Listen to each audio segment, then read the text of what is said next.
मन की बातें पढ़ने का रहस्य। एक बार बुद्ध अपने अनुयायियों के साथ एक नगर से दूसरे नगर की यात्रा कर रहे थे। यात्रा करते समय वे एक झील के किनारे चले। कुछ देर बाद वे सभी आराम करने के लिए रुके। सब कुछ शांत होने के बाद उनके एक शिष्य ने उनसे पूछा, जब हमारे मन में परेशान करने वाले विचार आते हैं तो हम मन को कैसे शांत कर सकते हैं? बुद्ध पेड़ के नीचे बैठे थे और उनसे बोले, मुझे प्यास लग रही है। क्या आप मेरे लिए उस झील से कुछ पानी ला सकते हैं? शिष्य झील की ओर वापस चला गया और उसने देखा कि कुछ लोग कपड़े धो रहे थे। इसलिए साफ पानी लेने के लिए कुछ दूर चला और पानी इकट्ठा करने के लिए वहीं बैठ गया। लेकिन जैसे ही वह पानी लेने जा रहा था तभी एक बैलगाड़ी गुजरी और पानी गंदा हो गया। शिष्य ने इंतजार किया लेकिन वहां कुछ न कुछ चीजें चल रही थीं और पानी अभी भी गंदा था। इसलिए उसने मन ही मन सोचा कि वह इतना गंदा पानी नहीं दे सकता क्योंकि यह पीने लायक नहीं है। इसलिए उसने बिना पानी के वापस जाने का फैसला किया। शिष्य खाली हाथ वापस आया और बुद्ध को इसके बारे में बताया। 1 घंटे के बाद बुद्ध ने उसे झील पर वापस जाने और थोड़ा पानी लाने के लिए कहा। शिष्य झील पर वापस गया और इस बार वह साफ पानी ढूंढने में सफल रहा।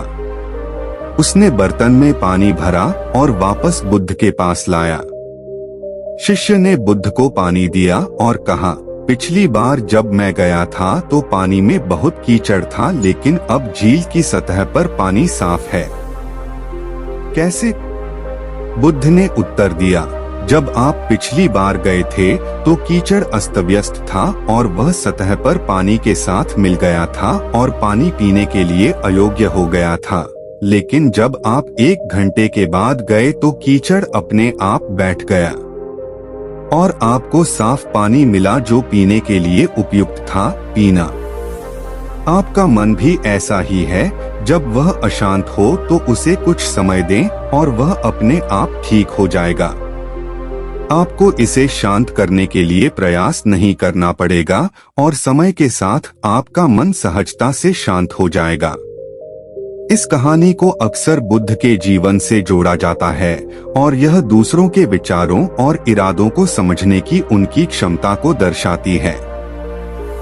एक बार उस समय जब बुद्ध जेतवन मठ में रह रहे थे, वहाँ एक भिक्षु था जिसके पास कुछ अलौकिक शक्तियाँ थीं। यह भिक्षु दूसरों के मन को पढ़ सकता था और उनके विचारों को पहचान सकता था।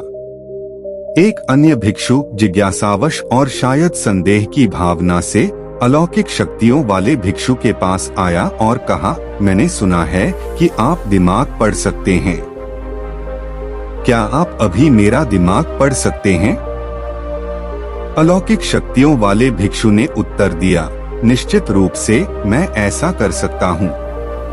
जिज्ञासु भिक्षु ने तब एक यादृच्छिक वस्तु, एक कमल के फूल के बारे में सोचा और अपना ध्यान उस पर केंद्रित किया। उसने मान लिया कि अलौकिक शक्तियों वाला भिक्षु निश्चित रूप से उसके दिमाग को पढ़ेगा और उस वस्तु की पहचान करेगा जिसके बारे में वह सोच रहा था।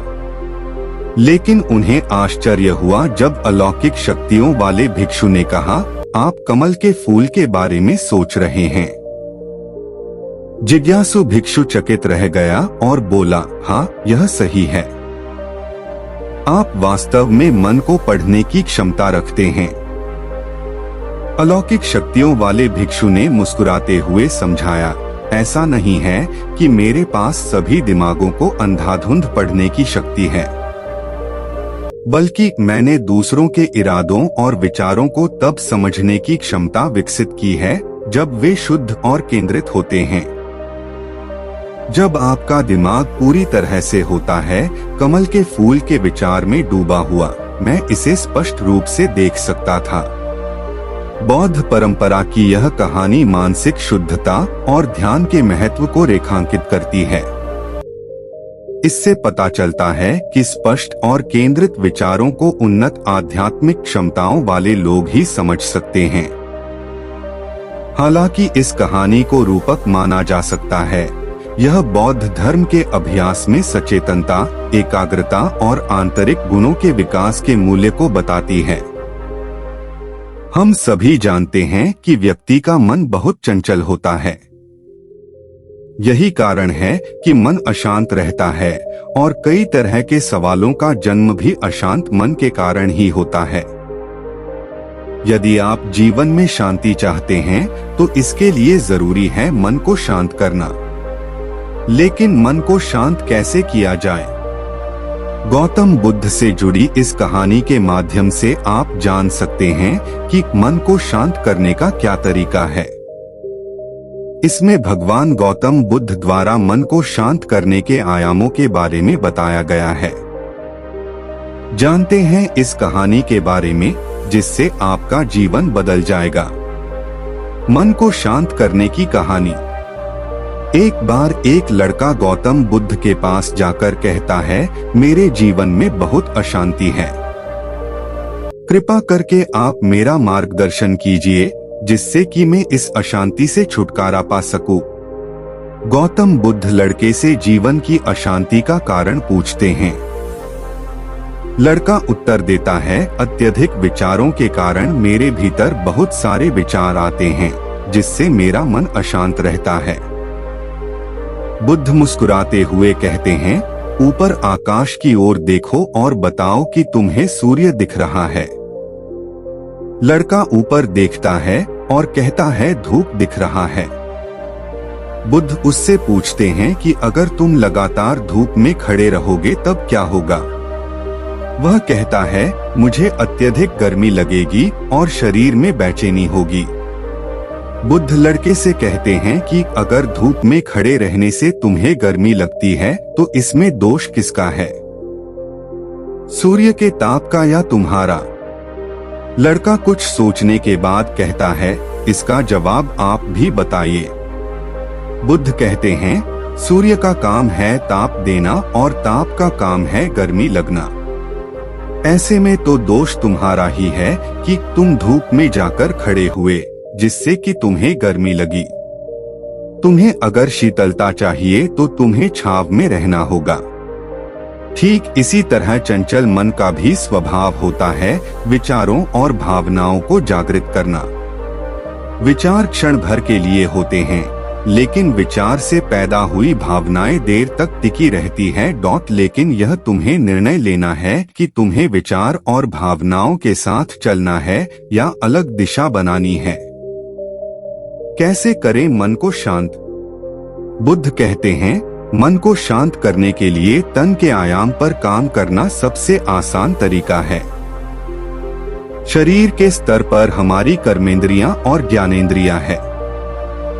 कर्मेंद्रियां कर्म और ज्ञानेंद्रियां ज्ञान से जुड़ी होती है। इससे हम अपनी संवेदनशीलता को बढ़ा सकते हैं, यानी हम जो भी काम करें उसे आनंद के साथ करें। मन के आयाम से हटकर तन के आयाम पर जाने से ही तुम्हारा चित्त शांत होगा। ऐसा करने से तुम मन के आयाम से हटकर शरीर के आयाम पर आ जाओगे। ठीक उसी तरह जैसे तुम धूप से हटकर छांव में आ सकते थे। मन के आयाम से हटने पर तुम्हारी जागरूकता तन पर आ जाएगी। जब तुम तन के आयाम पर काम करोगे तब तुम्हारा चित्त शांत होगा। इसलिए हर काम को तन के आयाम पर करने से मन स्वतः शांत हो जाता है। अपने मन के विचार और भावना को नहीं बल्कि सुर को सुनो। लड़का बुद्ध से कहता है, अपने भीतर के सुर को कैसे सुने? बुद्ध कहते हैं, किसी शांत स्थान पर रहकर जहां शांति हो तब अपनी आंखें बंद करो और मन के भीतर चल रहे शोर से हटकर भीतर के सुर को सुनने की कोशिश करो।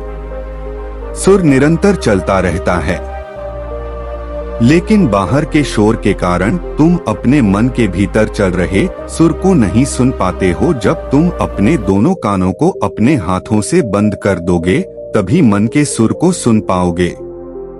इस तरह तुम मन की अशांति से दूर हो जाओगे और तुम्हारा मन शांत हो जाएगा।